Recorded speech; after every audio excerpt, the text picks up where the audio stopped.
What's up, gang? Hope you're doing well. This is yet another video of me watching a 2-hour clinic, so you don't have to. So this is our favorite, Thomas Isalo. Thomas Isalo. Eventually I'm gonna get it. It's just some language. It's a Finnish name that we just don't use here in America. 5-year evolution of our pick and roll defense. So I've seen this before. I've seen this twice, actually. I've seen this one. This is not the same one we did previously. It's within the same clinic, but it's a different part of it. So in this one, he's basically showing how they defended the pick and roll when he was at Paris, and he talks about why they do certain things, why they don't do certain things, and some of this stuff is kind of like they've changed their concept. So there's like there's a prototypical pick and roll defense. So you can blitz or hedge or drops or ice. Like those are the basic ones, right? And I see oftentimes, one of the first things I ask people, coaches specifically, is how do you defend the pick and roll? And I'll get one of three answers. Typically it's going to be like, oh, we're aggressive. They'll say something like that. We're aggressive. And I'm like, all right, well, I don't know what that means. Or someone will say, we hard show on everything. And to me, so layer one is aggressive, or we switch everything. I'm like, okay, you're probably playing at a low level or playing against low level opponents. Level two is, yeah, we hard show, or we blitz or we ice every ball screen. Then it's like, okay, there's some teaching that's going to have to go on there. You have some defensive concepts. The top level is when it's like, well, on a side pick and roll, we're going to ice it because we want to keep the ball out of the middle. And also, we don't want to really have to defend it with 3 players. We want the tag man to be able to get out to the shooter a little bit quicker because we want to minimize pick and rolls. If it's a middle on ball, we do our best to pre-switch so that we can just switch it. If not, we're going to hard show. Anyways, right? Like you can get really in depth with it. And those are the 3 responses I get. In America, you're typically at the highest levels. Not the highest levels like NBA and some colleges, but almost every 90% of the answers you're going to get is layer 2 or lower. Not even kidding. So we just broke down a high school game between 2 of the top high school teams in the country, and there was no pick and roll defense. And I think if you can't play pick and roll defense, you can't play at a high level. If you haven't thought about how you're going to play pick and roll defense as a coach, you're not coaching at a high level. So you can, all the other stuff you want to talk about, shell drill, zigzag defense, all that other stuff you want to talk about. If you can't play pick and roll defense and understand the principles in that, doesn't matter. All of that ranting to say, you need to go watch this video if you ever have any hopes of advancing your coaching career. It's so important. It's very boring, but he does a really good job explaining everything. I'm not going to show you guys the whole video. I'm just going to break out the clips I think are important, but I'm going to watch and I'm going to refresh my notes because this stuff is good for me too. And just remember, he's the head coach of the Memphis Grizzlies now. So some of this stuff you're going to start seeing in the NBA as well. This is really important. And I think this is something that if you can teach this to bigs, if you can teach this to people that defend the pick and roll, the dance, it changes the way I look at pick and rolls. It changes the way I think they will defend pick and rolls. We saw this again with the Indiana Pacers, and I'm almost fairly certain they would have got this concept from here, European coaching, but the dance concept. So whatever this player does, you're going to dance with him, okay? And the first option we're going to go through is a slip situation. So when he comes up to set the screen, you're going to call left, left, left, okay? I'll take over for you. Left, left, left. But now, as he slips this, you're going to do just a stunt towards the ball. Boom, okay? And now when you drive it, I will recover. And this is not a ball screen situation. The reason they're teaching this is because ghost screens have become really popular. Slipping ball screens have become really popular to help defend against a pretty decent basketball pick and roll defenses. What typically happens over in Europe is like some new offensive thing will come out. Spain pick and roll was huge back in the early 2000s. Spain pick and roll will come out. Then it's like, whoa, how do we defend that? Well, we're going to come out with ways to defend it. And then it's like, oh, we need to counteract that. So now we're going to do that. It like they leapfrog each other. So right now it's like the defense is starting to gain a slight advantage in how they defend pick and roll. So now the offense is having to innovate in different ways to break this down. And the only way that they got beat, honestly, it was Mike James. I'm pretty sure it was Mike James just out individualized them. It wasn't like a team concept breakdown. This is a one-on-one situation. So instead of him slipping here to the basket and me going left, left, left, left, left, slip, bum, giving up the numbers, we are handling it 2 against 2. This is the first Super important. Okay? Try to keep it 2-on-2 if you Second can. option that we're going to go through is what we call a touch and go. Okay, so you're going to hold. You're going to try to reroute him. Okay, the ball handler's defender. Try to get him to go over the screen. And after this, you're going to roll. Okay, and I'm going to go boom. Okay, stop. Just with one leg, I'm going to show. Okay, and I'm going to extend my arm. And now when you roll, I'm going to go back. Yes. And you're going to get back in between. So this is typically what we just call a hedge, right? So we don't teach it properly. We just say hedge, you like jump out. But one thing that's really big is how he's really fundamental on staying attached and exactly how many steps am I taking this way? How many am I taking this way? I think when you break it down like that, it can really, really shortcut a lot of the mistakes that you see in pick and roll defense. All right. Let's look at this situation right now. All right. So the second rule for the handler defender is the exact same rule that Coach Clifford was talking about. You can never get hit, okay? You can never get hit because this defense will not work if you run into the screen, all right? So you have 2 options. Your first option is this, okay? You hear the screen, come here and set it, okay? Good, when he goes, boom, okay, use it. You bully through. There is no need to help, okay? And we are still back to our own guys. So your first option is to bully through. If this is not possible, you will make sure you don't get hit. So you will find either way, okay? What if he rejects it? Whose fault is this? If he goes opposite direction, it's your fault, exactly. And that's why you have the foot angle like this. We cannot expect my man right here to go call left, left, left, and now you reject and boom, all hell breaks loose if he has to be on the opposite side. That's not your responsibility. Okay. So a couple things. So I'm probably going to put this on 1.5 speed, which is what I always watch these on because they just, like I said, it's 2 hours long. But you guys can see the gist of what he's talking about, right? So typically the way we were taught how to defend a pick and roll is you hedge. That's your job. And then it's like guard, figure it out. You can go over, under, whatever, like don't get rejected. Here, like it's the next step of that of like, hey, the offense is live though. Sometimes they will reject it. Sometimes they will slip. Sometimes they will do this. And that's the part where he calls the dance. So it's like you need to read it in real time. If he slips, it's just a stunt and get back. If he actually sets the screen, I have to go one big step with my leg, as he called it, like step out, one big step, poke at the ball, and recover straight away. So ideally, you're trying to defend this pick and roll with just 2 players and not need the tag defender, the captain defender, because once you involve that third player here, that's when everything opens up. That's when the open corner threes open up, the lift scenarios, creating a lot of closeouts. So right here, the reason they're doing this, trying to minimize the amount of closeouts they give up. And your third rule is find a way to get back in front, all right? So force him into that screen, bully or don't get hit, find a way to get back in front. Your rules are arrive with the screen, do the dance, okay, and then recover with vision, okay? In this way, slip it, boom, okay, and keep the dribble and attack, that you see both guys right here, that if there's a corner turn, we can still execute, for example, a late switch, or you could get a hand on the passing lane. Okay. Super important. So they're going to run through this a bit. They'll go 2-on-2 for a bit and like 3 possessions and rotate, 3 possessions and rotate. I want to get to the next part though. Positioning.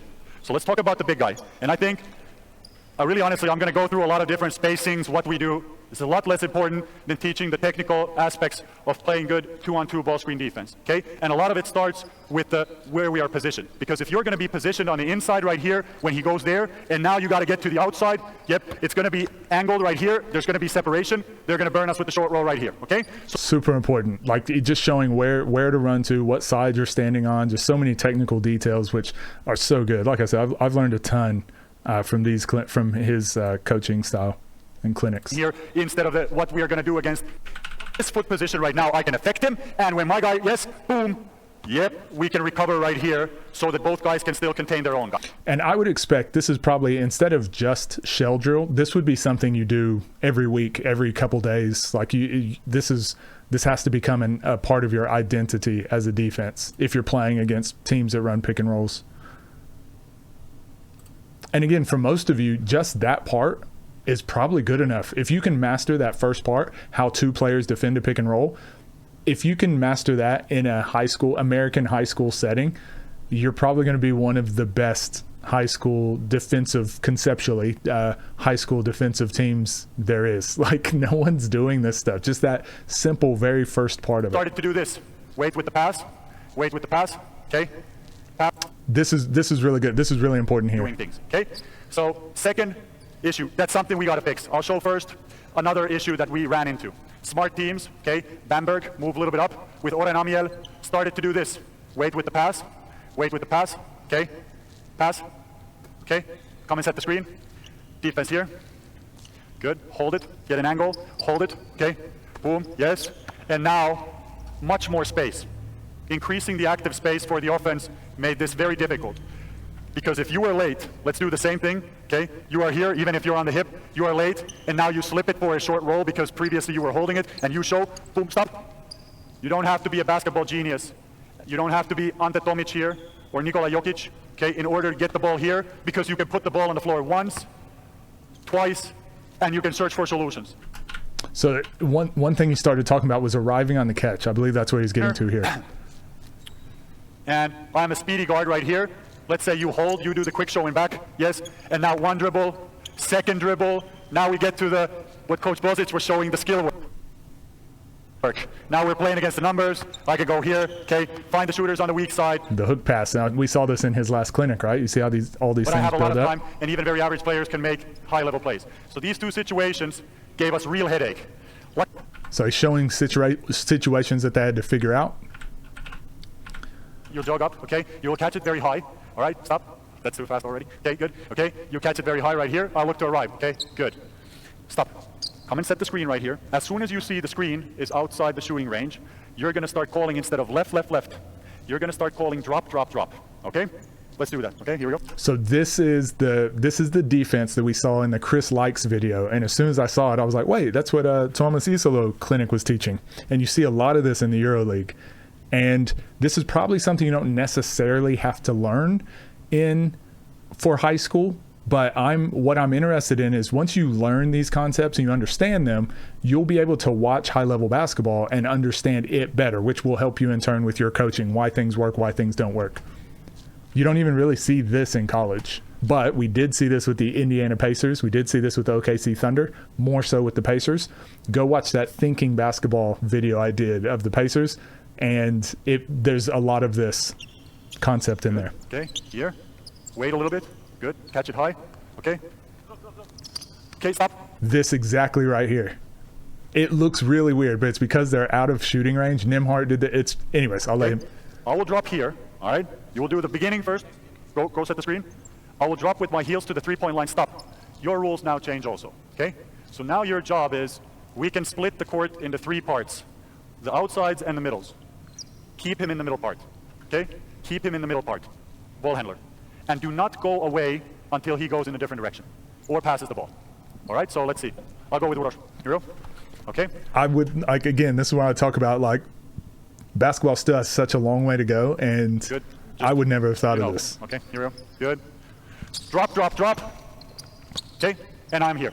And you're rolling to the basket. Okay? Why is this dangerous? Because you're a smart guy and a very smart player. You will, of course, think, hey, if I get it here, it's over. You have the dunk, you have probably a cutter from the two side, and a kick out to either over there or to that single side. Okay? So how can we guard that? What is the job of the drop guy? Okay, we go. This is where Chris Likes was the drop guy. Screener's defender is to keep him in the 1/3.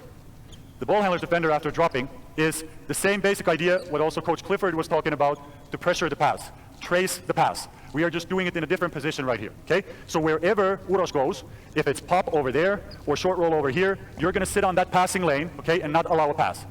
And then, when you switch directions, okay, I will recover in sync with the roller's defender, okay, and we will get back to our own guys.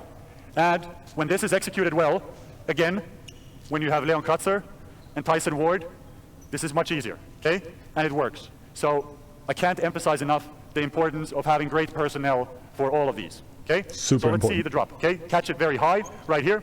Easy tempo. Stop, stop. Let's go again. You know your job, right? Yes? And this is tough, right? Because these post players, almost anywhere that you play as a post player, you're not used to defending on the perimeter. You're not used to having to do these things. But this is the way basketball is played now. It's better to prepare your post players to have to guard a guard, to have to get out and defend on the perimeter with some help and with some rules, than it is to just be like, we're not going to practice it. And then whenever it happens in the game, I can yell at him when he messes up. That makes sense. Hey, everybody knows it's your bad. You don't have to, you just have to fix it. Okay, here we go. I always say that too.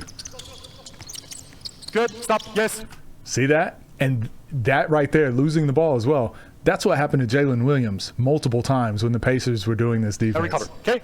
And it's not supposed to create turnovers and steals, but it's just supposed to stop that pick and roll action. And again, if you take 3, 4, 5 seconds off the clock by doing this, the pressure starts to build on the offense. What's the weak part? But you could just throw it underneath the basket. Yes, that's where the protection. And now I think he talks about the help defenders. And this is another concept that I don't use, but once I've seen him introduce it, I'm like, ooh, that's in my back pocket now if I ever need it. In, okay? That's where the protection comes in. And Coach Clifford used the term low man. We're going to talk about the last, who's going to be here. So I call it captain. He just said another coach calls it low man. He calls it last. Yeah, as long as you understand the context. So any pass over there, that's going to be his responsibility. Okay? Let's see it again. Good, very nice. This is pass pressure right here, okay? And again, okay, these guys are smart. These coaches are very good. They figure out different ways. And I think Coach Clifford already talked about this. If I have the ball right here, I am now the point guard. Let's have a defender for me. Same pairing coming up. Who's the defender? You, okay, good. You drop, where should you be? Okay, what was the killer? What did he say is the absolute killer? Splitting? Dribble or around. beating? Very nice. You dribbling were paying around full speed. You're here, and I go around. So remember what I said, your job as a guard on the offensive side, if you can sprint full speed around the big, it sounds counterintuitive, like you want to go north to south, obviously. But if you can, again, Darius Johnson-Odom did a great job of just sprinting full speed off of this. Carson Edwards did a great job. Full speed off of this. Like if you can use your speed, if you can get around the big, then it's going to make them have to step out further, and now you can split the screen. Like, so offense is always going to have options around this, but defensively, like, you want to do your job as much as possible.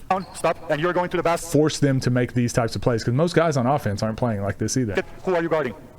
No, you were guarding me, but now you're guarding nobody, okay? So this is the problem, okay? What is the second thing I could do with my dribble that could be a problem? Okay, I could split, but drop back, okay? Where are you going to screen? But he's on the three-point line. You should be dropping, right? Did you call drop? Okay, call drop, drop, drop, drop, drop, drop. Okay, good. And now you show, and I split. Okay, you can already absorb him, all right? So this actually makes it relatively easy to do this, okay? So you could try now with the dribble to try to break it, maybe even to reject it, okay? Let's see it. Here we go. So yeah, this is just that drop concept. I don't remember what he called, but again, he says this is his 5-year evolution of his pick and roll defense. So these are a lot of concepts that took 5 years to develop and understand, like, why they use it. And a lot of your principles are going to be built the same. Like, you put something in, might work, might not, you tweak it, and then you add on top of that.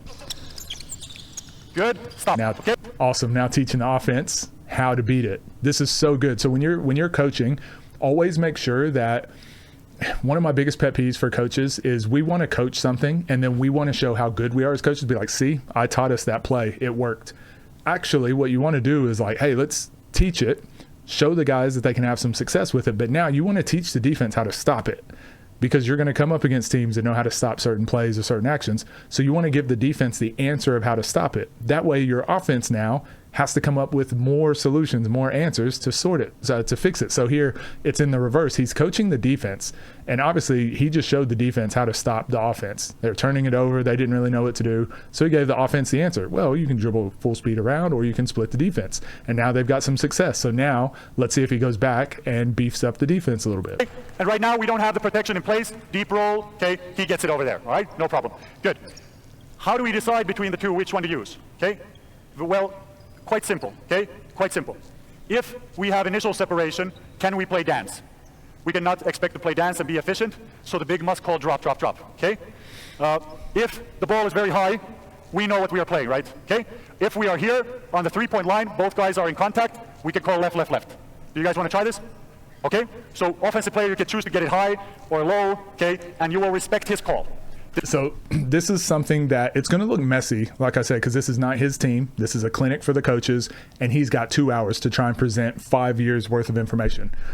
But this is kind of how I coach anyways. So he's taught these guys and the coaches throughout this 20 minutes so far. It's 48 minutes in, but he did a lot of talking at the beginning. So he's taught these guys 2, 3, 4 different ways of like, okay, we're going to do this in this scenario, do this in this scenario, and do this in this scenario. He's got this all built up, so he knows the answers to all these, but he's taught them 2 or 3 things to do in different scenarios. And now he's just like, all right, let's play. Like, we're just going to try it. You have to get comfortable with the chaos. You have to get comfortable with the mess. So they're going to mess a lot of things up, but it gives, like, at least they get out there, they can see these scenarios, they can mess up in these scenarios, and they get to experiment and explore and try. And then the next time you go work on this, so the next day, and you go teach this with the kids, they're going to have an idea in their head. They have some history in their head to go back and check these things with. So now when you say, all right, we're going to be in left, left, left, the kids go, yep, I know what that is. Oh, I know the speed that I need to run, because I remember yesterday I thought I was going fast, but he was beating me off that screen. I wasn't fast enough. Like, now they have context. They can understand what you're saying. So you want to get to this point as quick as you can. Teach effectively, but then you want to get to a point where you put like 5-10 minutes on the clock and you let them go. One thing we love hearing ourselves talk as coaches. I'm doing it right now, but like, put some time on the clock where it's like, okay, I'm going to try not to stop the drill this whole time. Let them go. Correct the mistakes on the run. Hey, make sure, yep, good, keep going. Hey, make sure you do this next time. Yep, good, keep going. But you don't want to go, all right, stop, everyone stop, look at me, I'm going to talk some more. That's one thing that we need to do a little bit better. This is already very, very difficult, all right? So let's go about not more than 60%. This is a very, very difficult, okay? This would be maybe at halfway through the season. Here we go. So catch, one thing I skipped over, you didn't hear, arrive on the catch. Screener, arrive on the screen. And these are things that straight away, when you see these things not happening, you can just assume it's low level basketball. When you see players arriving on the catch consistently, arriving on the screen consistently, you can just assume it's high level basketball. Whether the player themselves is good or not, you can just assume fundamentally, conceptually, it's high level basketball. Okay, not bad. Nice. Did you pressure the pass? Were you on the passing lane over there? Okay, let's do it again. You can do it. Here we go. This coaching on the run. So he's correcting it, but he's not stopping them. See, pressure the pass next time. Go again. Stop. Did you keep it in the 1/3? Okay, so you can do better too. Okay, let's fix it. Here we go. See, it's just going. Instead of going, everyone stop, watch me. Let's all set that up again. Okay, nice. Very good. Okay, and this is the way, like when the COVID hit, was a very bad time for sports and for everybody else, but one thing I started to think about is our defense is like a virus, okay? I was thinking about it, it's like a virus. We want the other teams to show us, okay, all of the things they're going to do against us, and instead of changing the coverage, we are going to fix that. We're going to become better at it and develop immunity. Okay. And this is what I was saying, right? You can develop this in practice. And so we do too good of a job, or we try too hard to protect our players, give them all of the answers. One of you sent me an email, a very good email, and I'm going to do a video just specifically on that, but this will touch on it. We try to just give players the answers, right? He let them mess up 3 or 4 times, and he's trying to like, yeah, do this next time. Yeah, do this, but keep going. That kid's going to keep messing up. They're going to keep messing up. But you want them to mess up a few times so they see it, and then you can go, okay, that's why we need to do this now. I'm going to solve, if you guys can't figure it out, like, I'll give you an answer. And that's how we solve it. So let them explore it first. Ask them questions first. Like, let them think about it first, and then you can come in and give them the solution. So right now, that pick and roll defense wasn't great. They scored probably 2 out of 3 times. They didn't really get too many stops, right? And he could just go, okay, we'll do something else then. But you're not developing an immunity, as he said. Like, no, see where your weaknesses are and then fix those weaknesses instead of running away from them all the time. Like, that's what you should be doing in practice. Fix your weaknesses. We're going to develop immunity. So one by one, we're going to get rid of the things that hurt us, okay? And that way, after 10 months, you meet in the finals against a very good team, you will have seen everything, okay? You will have seen pretty much everything. It's the big thing I'm talking about with our high school kids and coaches. Like, we shouldn't be practicing to be the best in the regular season. We should be practicing to be the best once the playoffs come around, once state comes around, right? And it's a hard mindset thing to shift, but it's like, you got to live with some mistakes in the regular season so that you can fix those and be better prepared later on. And a good example of this is 2-3 zone, right? Like, a lot of coaches are going to run zone because, like, that's going to get you a lot of wins at most levels, at most lower levels. but it's like, it's also hiding all your deficiencies. At some point, you're going to run into a team that's good against the zone, and now you haven't been practicing man. You don't know how to pressure the ball. You don't know how to press. You don't know how to do so many things. You have no chance to beat that team.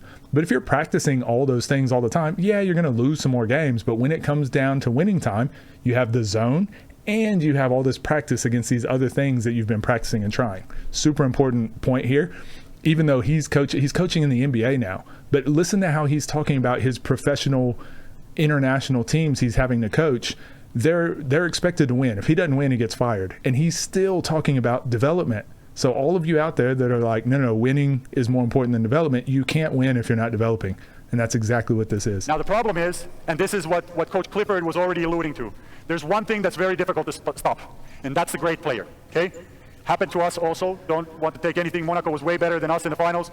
We could not find a way to stop Mike James or Eli Okobo with two of the finest point of attack defenders in second level of Europe in Justin Simon and Tyson Ward. No chance. Even one-on-one situations. It was probably bad coaching from my part, not figuring out a solution. We try to stick with the basics, but what they were doing was this, okay? Okay, so let's have the same situation. Let's have a drop call. Can I have a defender? Okay, here. Drop. And this is why the fundamentals got them extremely far, but then sometimes you just run into a great player. Mike James, all-time leading scorer in EuroLeague. Pretty damn good. Up where you need to be. Okay, boom, okay, and now I go, yep, stop, go, stop. Is this a pick and roll situation anymore? No, it became a one-on-one situation. You're rolling to the basket, and now I'm attacking you in space. No longer a pick and roll situation. It's more comparable to a closeout situation or a dynamic one-on-one, and we didn't have solutions. I still feel a little bit shitty about that, not coming up with a solution, but one-on-one was not. So the most difficult thing to stop is a great player who finds the solutions, you know? Like there's no system that's going to be perfect, and probably for us would have been better. And I actually said this in the Mike James video because it was within like the first 3-4 minutes. We saw every pick and roll coverage pretty much, right? We saw a blitz, we saw some ice ball screens, we saw just a switch, and he had an answer for every single one of them. And this isn't like, I mean, he's been playing his whole life, played at all different levels, traveled the world, played all over the world. So he's seen a ton of different things. He's probably learned these things from other basketball players, other coaches, and just being in the scenario. So you can have a great plan, but at some point you're going to run into somebody who you've been working on a plan your whole season. Then this guy gets in there, Mike James, who it's like, oh, I've never seen that before. I'm just going to do this. And it's like, wait, we weren't ready for that. Like he just threw something else at us on the fly. Like sometimes there's just players you can't adapt to that quickly. Trap him, make somebody else beat us, but now it's too late to do that. Okay, good. Thank you very much, guys. Let's now, yep. So I don't want to go too much further. This has already been a 30-minute video, but I just wanted to show like that concept was the main concept I wanted to show, the push. So it's basically when it's a really high pick and roll and it's not necessarily in shooting range, the big can just jump out and hedge for a bit with the ball, and the guy that's guarding the ball, if you arrive late, you can just back up and then have the post send them back, and now you can switch back like this. It's tough to do because what players typically want to do, this is why I always teach first pick and roll, you have to fight over every screen all the time. You have no choice. First thing I teach when I'm teaching pick and roll, have to fight over every screen. The reason I do, it's the hardest to guard.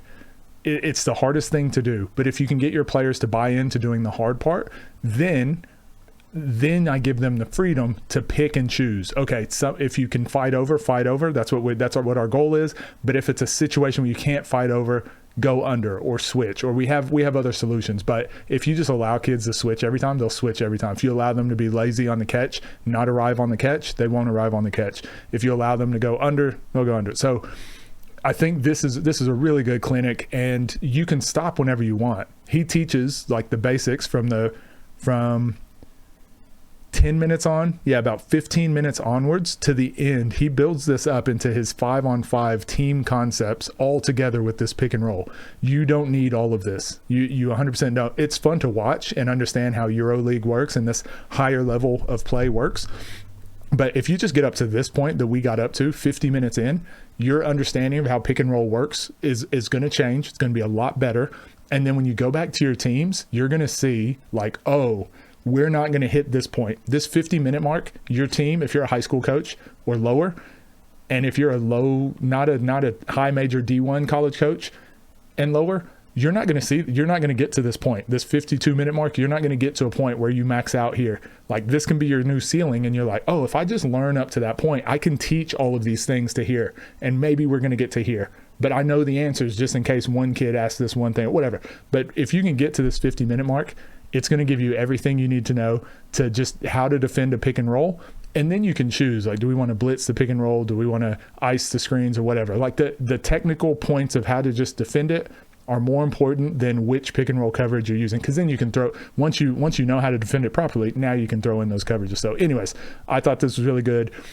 I really want coaches that want more information, go watch this clinic. Obviously, it's going to be down below in the description, but this one's really good. There's a few more on that website. We did the Gordon Herbert one. We did the other Tuomas Iasola video. That's also really good. Highly encourage you guys that are wanting to learn, improve your coaching. Invaluable. This is invaluable. It's better than almost anything you can go watch on today's current era and what the next few years of basketball are going to look like.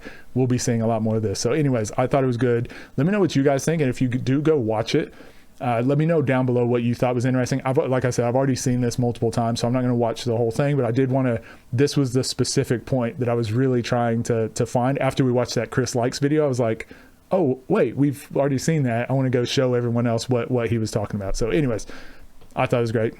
Take care. Love you guys. See ya.